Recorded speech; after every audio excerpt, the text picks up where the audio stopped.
जय माँ लक्ष्मी। कैसे हैं आप?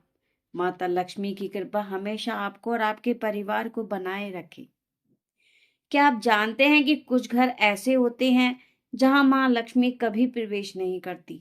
छोटी छोटी गलतियां ऐसी होती हैं जो लक्ष्मी जी को घर से दूर कर देती हैं, और जब वह घर छोड़ती है तो वहां उस घर में दुख, बीमारी, दरिद्रता का साया पड़ता है। आज हम जानेंगे वो कौन से काम है जो माँ लक्ष्मी को नाराज कर देती हैं, और कैसे एक स्त्री के कर्म तय करते हैं कि घर में सुख रहेगा या गरीबी। बहुत ही पुराने समय की बात है। एक छोटा सा गांव था जिसमें कुछ ही घर थे। चारों ओर खेत, कच्ची गलियां और मिट्टी ही मिट्टी दिखाई देती थी। गांव के बीचों बीच सेठ दीनानाथ का घर था। दीनानाथ कोई बहुत बड़ा जमींदार नहीं था, लेकिन वह बहुत ही मेहनती और ईमानदार आदमी था। गांव में सब उसे इज्जत से सेठ जी कहते थे। उसका अनाज का छोटा सा व्यापार था जो धीरे धीरे अच्छा चल रहा था। सुबह सूरज निकलते ही वह काम पर निकल जाता और शाम को थक कर घर लौटता तो उसकी पत्नी सुनंदा उसे दरवाजे पे मुस्कान के साथ स्वागत करती। सुनंदा बहुत ही शांत और संयमी स्त्री थी। चेहरे पर हमेशा सादगी झलकती थी। माथे पे छोटी बिंदी, साड़ी का पल्ला सर पर। वो मानती थी कि घर की असली शोभा उसके सोने चांदी से नहीं, बल्कि सफाई और सच्चे मन से होती है। हर सुबह सूरज से पहले उठकर वो आंगन साफ करती, तुलसी पर जल चढ़ाती, दिया जलाती। उसकी यह दिनचर्या थी, सादगी में भक्ति और भक्ति में अनुशासन। गांव की औरतें अक्सर कहती, सेठानी के घर में तो माँ लक्ष्मी खुद रहती हैं। दीनानाथ और सुनंदा का एक ही बेटा था। वो था अर्जुन। अभी बस 20 वर्ष का नौजवान, लेकिन संस्कार से ही पला था। अर्जुन दिन भर पिता के साथ काम करता और रात को माँ के पास बैठकर उनकी बातें सुनता। वह माँ से कहता, माँ, जब आप तुलसी के पास दिया जलाती हो तो ऐसा लगता है घर में सचमुच देवी उतर आई हैं। सुनंदा मुस्कुरा देती और कहती, बेटा, देवी तो हर उस घर में होती है जहाँ सफाई और श्रद्धा होती है। बस उन्हें मानने वाला दिल चाहिए। समय बीतता गया, घर में सब ठीक चल रहा था, लेकिन किस्मत के खेल अजीब होते हैं। एक दिन सुनंदा को हल्का सा बुखार आया। उन्होंने सोचा 2 दिन में उतर जाएगा, लेकिन वह बुखार दिन ब दिन बढ़ता गया। पहले थकान और कमजोरी, और धीरे धीरे हालत ऐसी हो गई कि वह रसोई तक नहीं जा पाई। दीनानाथ ने गांव के वैद्य को बुलाया। वैद्य जी ने नाड़ी देखी, कुछ जड़ी बूटियां दी, लेकिन असर नहीं हुआ। दिन पर दिन सुनंदा की तबीयत बिगड़ती चली गई। घर का माहौल तो पहले हंसी और पूजा की ध्वनि से भरा रहता था, अब सन्नाटे से घिरने लगा। दीनानाथ अक्सर रात को आंगन में बैठकर सोचता, क्यों अचानक यह सब हो गया। कहीं मेरी कमाई में कोई गलती तो नहीं हो गई, या हमने किसी का मन दुखाया हो। वो ऊपर आसमान की तरफ देखता और मन ही मन माँ लक्ष्मी से कहता, अगर माँ लक्ष्मी मुझसे कोई भूल हो गई हो तो क्षमा करना। लेकिन जवाब में बस हवा की धीमी सरसराहट सुनाई देती। अर्जुन हर पल माँ के पास रहता, उसके लिए काढ़ा बनाता, सिर दबाता, और धीरे धीरे यह समझने लगा कि घर की नींव माँ ही होती है। सुनंदा के बीमार पड़ते ही घर का सारा क्रम बदल गया। जो रसोई हमेशा चमकती थी अब वैसी नहीं रही। सफाई में ढिलाई आने लगी। पूजा भी कभी होती कभी नहीं होती। धीरे धीरे वह पवित्रता जो घर की पहचान थी, जैसे फीकी पड़ गई। एक दिन जब सेठ अपनी पत्नी के सिरहाने बैठा था, उसने कहा, सुनिंदा, मैं सोच रहा हूँ अब अर्जुन की शादी कर दूं। सुनंदा ने धीरे से आंखें खोली। इतनी जल्दी? अभी तो वह बच्चा है। दीनानाथ ने कहा, अब वह बच्चा नहीं रहा, घर को संभालने वाला समय आ गया है, और मैं चाहता हूं कि जब तक तुम हो, नई बहू को अपने हाथों से देख लो। यह कहते कहते उसकी आवाज भारी हो गई। सुनंदा ने कुछ पल सोचा और फिर बोली, अगर तुम्हें लगता है कि यह सब ठीक है तो कर लो। अगले ही दिन उसने तय किया कि वह अपने बेटे के लिए एक सचित्र और संस्कारी लड़की ढूंढेगा, जो घर को फिर से वैसा ही सजा दे जैसे उसकी पत्नी ने किया था। गांव में खबर फैल गई कि सेठ दीनानाथ अपने बेटे अर्जुन के लिए बहू ढूंढ रहे। चौपालों पर बैठे बुजुर्ग हों या कुएं पर बातें करती औरतें, सबके बीच यही बात घूम रही थी। कोई कहता सेठ जी को बड़ी खानदान की बहू चाहिए होगी, तो कोई जवाब देता नहीं, वह तो सादगी और संस्कारों वाली घर की लड़की ही पसंद करेंगे। धीरे धीरे यह बात पूरे इलाके में फैल गई। हर कोई जानता था कि सेठ दीनानाथ अपने बेटे की गृहस्थी बसाने की तैयारी कर रहे हैं। रिश्तों की चर्चा शुरू हुई तो आसपास के गांव से लोग सुझाव देने के लिए आए। हर कोई अपने बेघर की बेटी की तारीफ करता। सेठ सबकी बातें सुनता, लेकिन हर बार उसके मन में एक ही बात घूमती, सौंदर्य या गरीबी से घर नहीं चलता, घर तो संस्कारों और संयम से चलता है। उसी दौरान उसका पुराना परिचित गोविंद जी मिलने आए। उसने कहा, सेठ जी, मेरे रिश्तेदार के घर एक लड़की है, नाम है राधा, सीधी सादी, घर संभालने वाली और बड़ों का आदर करने वाली है। मुझे लगता है वह आपके घर के लायक है। सेठ ने कहा, अच्छा, मैं चाकर देखता हूँ। अगले दिन सुबह वह अकेले ही निकल पड़ा। पहले के जमाने में पिता ही जाकर लड़की देखा करते थे। दोपहर तक सेठ उस गांव पहुंचा जहां राधा का घर था। वह सादा था, आंगन साफ और वातावरण में सादगी थी। राधा के पिता ने आदर से स्वागत किया। बातचीत के दौरान राधा पानी लेकर आई, सिर झुकाए, शांत और संस्कारी। सेठ ने मन ही मन कहा, यही है वह लड़की जिसमें घर बसाने की समझ है। उसी दिन सेठ ने वहीं पर रिश्ता पक्का कर दिया और कहा, अब बस शुभ दिन निकालिए, मैं अपनी बहू जल्द ही घर लाऊंगा। घर लौटकर उसने सुनंदा से कहा, मैंने लड़की देख ली, नाम है राधा, स्वभाव बहुत अच्छा है, सूरत में सादगी है, आंखों में आदर झलकता है। सुनंदा ने शांत स्वर में कहा, अगर तुम्हें मन से ठीक लगी है तो वही सही, लड़की वही अच्छी जो घर को अपनाए। सेठ ने सिर हिलाया, मन को सुकून मिला है, लगता है अब घर फिर से बस जाएगा। कुछ ही दिनों में रिश्ता तय हो गया।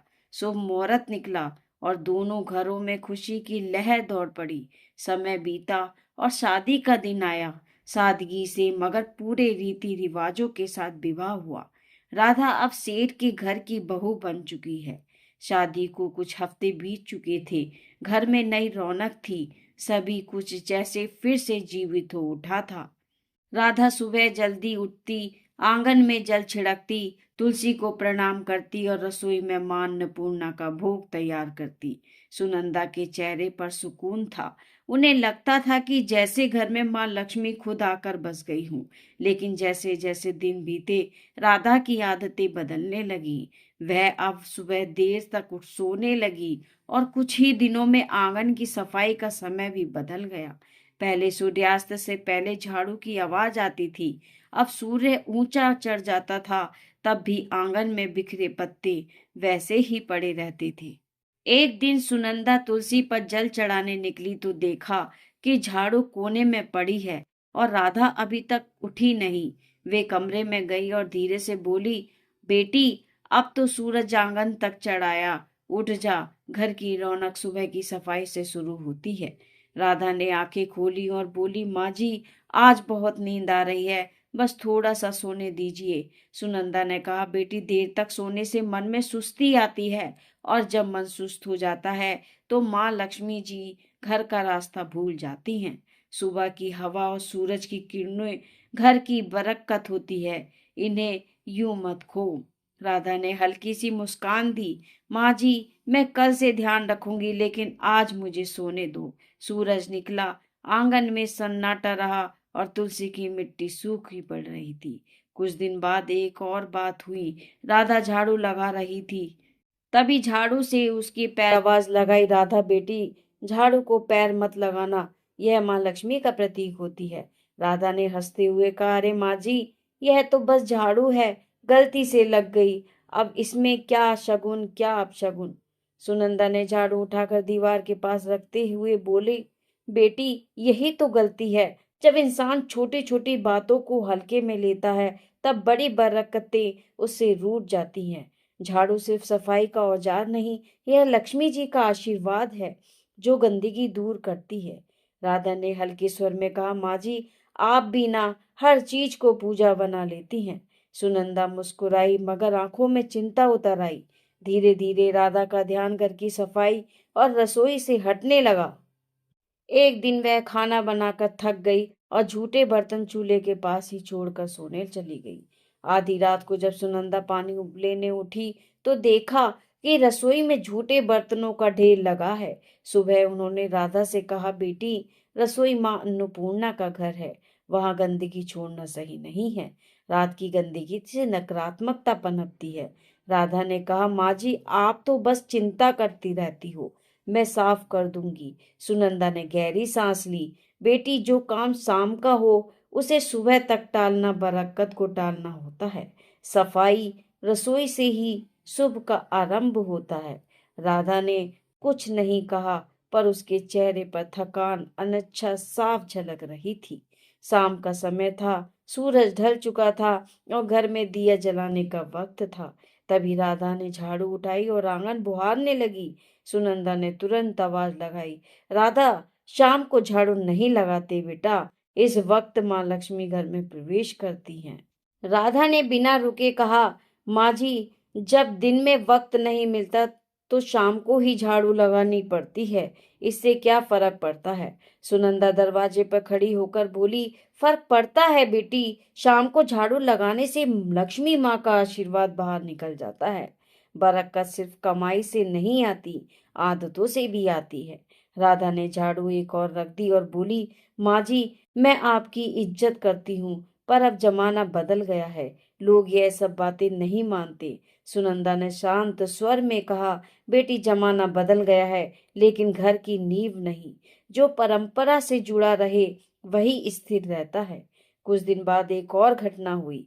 राधा ने खाना खत्म होने के बाद झूठे बर्तन चूल्हे के ऊपर रख दिए।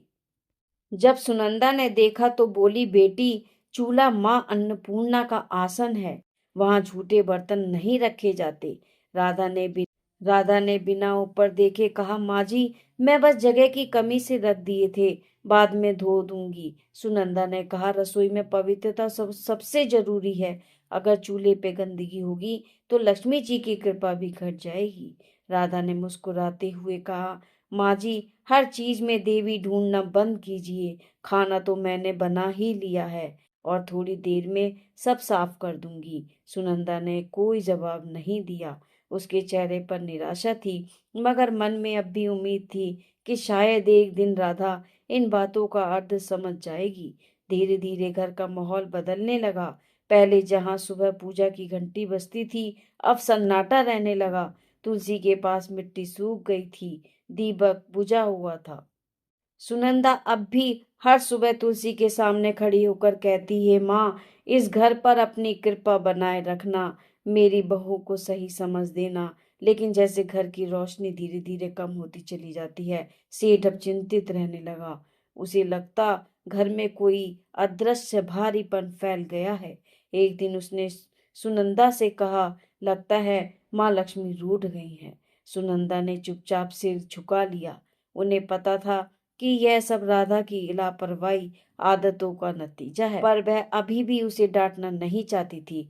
उसका विश्वास था कि प्यार से समझाने पर राधा बदल जाएगी। समय बीतता गया और घर की रौनक धीरे धीरे जैसे मिट्टी में बदलने लगी। पहले जहां सुबह तुलसी के पास दिया जलता था और वहां धूल जमने लगी थी, राधा अब ज्यादातर उदास या व्यस्त रहती। सफाई आधी अधूरी, पूजा कभी कभी, और घर में अब वह अपनापन नहीं था जो पहले हर कोने में झलकता था।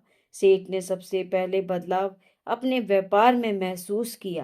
पहले जो सादे फायदेमंद रहते अब घाटे में जाने लगे। गोदाम में अनाज में कीड़े लग गए, कुछ सौदे अटक गए और पुराने ग्राहक धीरे धीरे दूर होने लगे। सेठ कई रातें जाग कर हिसाब किताब देखता मगर समझ नहीं पाता कि गलती कहाँ हो रही है। एक शाम उसने सुनंदा से कहा, सुनंदा, अजीब बात है, अब काम में मन नहीं लगता, जैसे बरकत कहीं गुम हो गई है। सुनंदा ने धीमे स्वर में कहा, बरकत तब गुम होती है जब घर की पवित्रता कम होने लगे। माँ लक्ष्मी वहां नहीं टिकती जहां गंदगी और लापरवाही घर कर जाए। सेठ ने गहरी सांस ली। दोनों की नजरें एक ही दिशा में उठी, राधा की ओर। राधा भी यह सब देख रही थी, पर उसे लगता था कि यह सब समय की मार है। एक दिन जब सेठ गुस्से में बोला, हर काम उल्टा क्यों हो रहा है, तो राधा ने कहा, पिताजी यह सब अंधविश्वास है। व्यापार में उतार चढ़ाव तो होते रहते हैं। सेठ की आंखें तर्रा रहीं। तू नहीं समझेगी बहू, जब घर की औरतें रीति रिवाज भूल जाती हैं तो घर की बरकत खुद रास्ता भूल जाती है। उस दिन के बाद से माहौल और भारी हो गया। घर में छोटी मोटी चीजें टूटने लगी। राधा ने ध्यान देना बंद कर दिया था। झाड़ू वही कोने में पड़ी रहती। रसोई में बर्तन कभी साफ नहीं होते। सुनंदा अब चुप रहने लगी और हर शाम तुलसी के पास बैठकर मन ही मन कहती, माँ, अब कुछ तू ही कर। एक रात तेज हवा चली और आंगन में रखा दीपक बुझ गया। उसी पल गोदाम में खबर आई, सेठ जी आग लग गई। सेठ दौड़ा, पर बहुत देर हो चुकी थी। गोदाम का आधा अनाज जल चुका था। गांव वाले कहते, ऐसा तो पहले कभी नहीं हुआ था। दीनानाथ वही बैठा था, माथे पर हाथ रखकर बोला, लगता है माँ लक्ष्मी ने सच में मुंह मोड़ लिया है।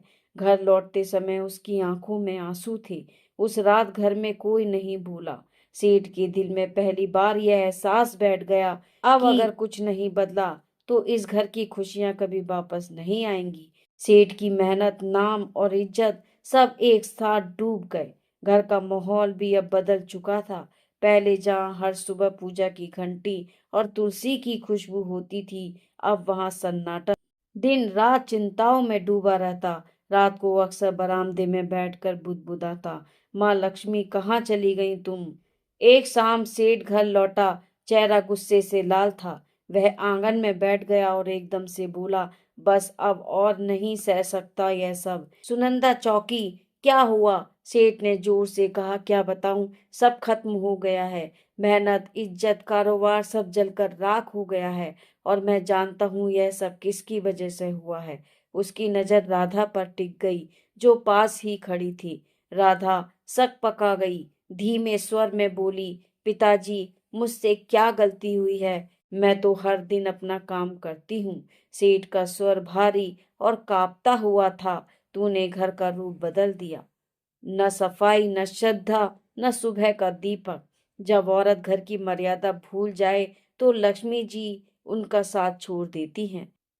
जिस दिन से तू इस घर में आई है उसी दिन से बरक कर घटने लगी। राधा की आंखें भर गईं। वह रोते हुए बोली, मैंने किसी का बुरा नहीं चाहा पिताजी। मैंने सब अपने ढंग से जीने की कोशिश की। अगर पूजा में देर हो जाए या सफाई में कमी रह जाए तो क्या सारी विनाश की जड़ मैं ही हूँ? सेठ गुस्से से उठा और बोला, हाँ, क्योंकि घर की नींव औरतों के कर्मों से टिकी होती है। अगर वो ही ढीली हो जाए तो पूरा घर ढह जाता है। तेरे आने के बाद से न शांति बची न बरकत। अब मैं तुझे कुछ और नहीं कह सकता। बस इतना कर, इस घर से जा और अपने कर्मों पर खुद विचार कर। राधा स्तंभ रह गई। उसने कांपती आवाज में कहा, माँ जी, आप तो कुछ कहिए। क्या सच में मेरी ही वजह से यह सब हुआ है? सुनंदा की आंखों में आंसू थे, लेकिन शब्द नहीं थे। राधा के गालों पे आंसू लुढ़क पड़े। सेठ ने कड़क स्वर में कहा, अब इस दहलीज को पार मत करना जब तक मन और घर दोनों पवित्र ना हो जाएं। राधा ने बिना कुछ बोले सिर हिलाया। उसने धीरे से दहलीज पार की, वही दहलीज जहां से कुछ महीनों पहले उसने पहली बार कदम रखा था। और राधा बिना कुछ कहे, बिना कुछ सामान के, आंसुओं से भीगी साड़ी में उस घर से निकल गई। कदम भारी थे, लेकिन मन में एक संकल्प चल रहा था कि वह अब माँ लक्ष्मी से क्षमा मांगेगी, चाहे इसके लिए उसे खुद को मिटाना ही क्यों ना पड़े। रात ठंडी थी, रास्ता सुनसान था। गांव से बाहर निकलते ही घना जंगल शुरू हो गया था। पेड़ों की छांव में चांद की किरणों में मुश्किल से पहुंचती थी। वह एक पुराने बरगद के पेड़ के नीचे बैठ गई। आंसू रुक नहीं रहे थे, मगर भीतर एक अजीब सी दृढ़ता थी। उसने हाथ जोड़कर कहा, माँ, जब तक आप दर्शन नहीं देंगी मैं ना तो अन्न खाऊंगी और ना ही जल पीऊंगी। रात बीती, दिन निकला, भूख ने शरीर तोड़ दिया, पर उसका मन और मजबूत होता चला गया। तीसरे दिन जब सूरज ढलने पे आया तो चारों ओर अचानक हल्की रोशनी फैलने लगी। राधा ने आंखें खोली। सामने सुनहरी आभा थी। उस आभा से निकला एक दिव्य स्वर। राधा कांपते हुए उठी। माँ लक्ष्मी, क्या सच में आप मेरे सामने हैं? माँ लक्ष्मी मुस्कुराई। उनका चेहरा प्रकाश से भरा था। हाँ बेटी, मैं आई हूँ। तेरा आह्वान सच्चा था। तेरे पश्चाताप ने मुझे यहाँ खींच लाया। पर बता, तू दुखी क्यों है? राधा जमीन पर झुक गई। आंसुओं से भरे स्वर में बोली, माँ मुझसे बहुत गलती हुई है। मैंने आपकी परंपराओं को अनदेखा किया, सासू जी की बातों को पुरानी मान्यता समझा और अब मेरे कारण सब नष्ट हो गया। कृपा कर बताइए माँ, आखिर मैंने कौन कौन सी भूल की है? माँ लक्ष्मी का स्वर मधुर था लेकिन गंभीर। बेटी सुन, जब कोई स्त्री इन गलतियों को करती है तब मैं स्वयं उस घर से दूर चली जाती हूँ। फिर उन्होंने अपनी उजली हथेली उठाई और एक एक करके बताया। पहली गलती, उन्होंने कहा, जब कोई स्त्री झाड़ू को पैर से लगाती है तो वह माँ लक्ष्मी का अपमान करती है, क्योंकि झाड़ू ही स्वच्छता और समृद्धि का प्रतीक है। दूसरी गलती, जब झूठे बर्तन चूल्हे पे रखे जाते हैं तो अन्न की देवी माँ अन्नपूर्णा नाराज होती हैं। यहाँ पवित्रता रह जहाँ अपवित्रता रहती है वहां मैं प्रवेश नहीं करती। तीसरी गलती, जब दहलीज पर बैठकर भोजन किया जाता है तो वह स्थान जो स्वागत और आशीर्वाद का होता है अशुद्ध हो जाता है। मैं दहलीज से लौट जाती हूँ। चौथी गलती, जब शाम के समय झाड़ू लगाया जाता है तो वह मेरे आगमन के समय मुझको ही घर से बाहर निकालता है। पांचवी गलती, जब स्त्रियां देर तक सोती हैं और सूरज के निकलने के बाद भी घर बंद रहता है तो आलस्य के कारण घर की ऊर्जा नष्ट होती है। मैं ऐसे घरों में नहीं ठहरती। छठी गलती, जब आंगन की सफाई नहीं होती तो वह नकारात्मकता फैलती है और मैं वहां से लौट जाती हूँ जहां गंदगी देखती हूँ। सातवीं गलती, जब झूठे बर्तन रात भर रसोई में पड़े रहते हैं तो वह अंधकार को बुलाते हैं और मैं ऐसे घरों में विदा ले लेती हूँ। आठवीं गलती, जब किसी के सामने दरवाजे पर पैर से ठोका जाता है तो वह घर की मर्यादों को चोट पहुंचाता है। मैं वहां नहीं टिकती जहां आदर ना हो। नवीं गलती, जब घर में झगड़ा और कठोरता रहती है तो मेरा स्वरूप जो शांति है वहां टिक नहीं सकता। 10वीं गलती, और जब स्त्रियां अपनी पूजा सफाई और संयम को हल्के में लेती हैं तो वह खुद अपने हाथों से सुख के द्वार बंद कर देती हैं। माँ लक्ष्मी जी की आवाज धीमी हुई। याद रखो बेटी, मैं हमेशा वही बसती हूँ जहाँ स्वच्छता, श्रद्धा और सच्चा मन होता है। यह रीति नहीं, जीवन का संतुलन है। राधा की आंखों में आंसू रुक नहीं रहे थे। उसने कांपते हुए कहा, माँ, अब मैं समझ गई हूँ, घर की रौनक सजावट से नहीं, आदर और पवित्रता से होती है। माँ लक्ष्मी मुस्कुराई। तूने गलती मानी है, अब तेरा घर फिर उजलेगा। जा बेटी, अपने ससुराल लौट जा। तेरे लौटते ही बरकत भी लौटेगी। इतना कहकर देवी का रूप धीरे धीरे प्रकाश में विलीन हो गया। राधा वहीं झुकी रही, हाथ जोड़कर बोली, माँ, मैं आपका वचन निभाऊंगी। अब इस जन्म से फिर कोई ऐसी भूल नहीं करूंगी।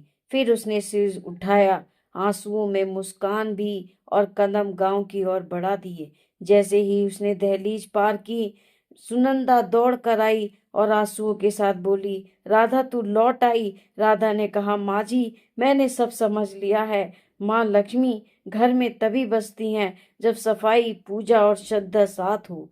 उसी दिन से घर में फिर रौनक लौट आई। व्यापार संभल गया और पूरे गांव में चर्चा होने लगी। सेठ जी के घर में माँ लक्ष्मी फिर से बस गई।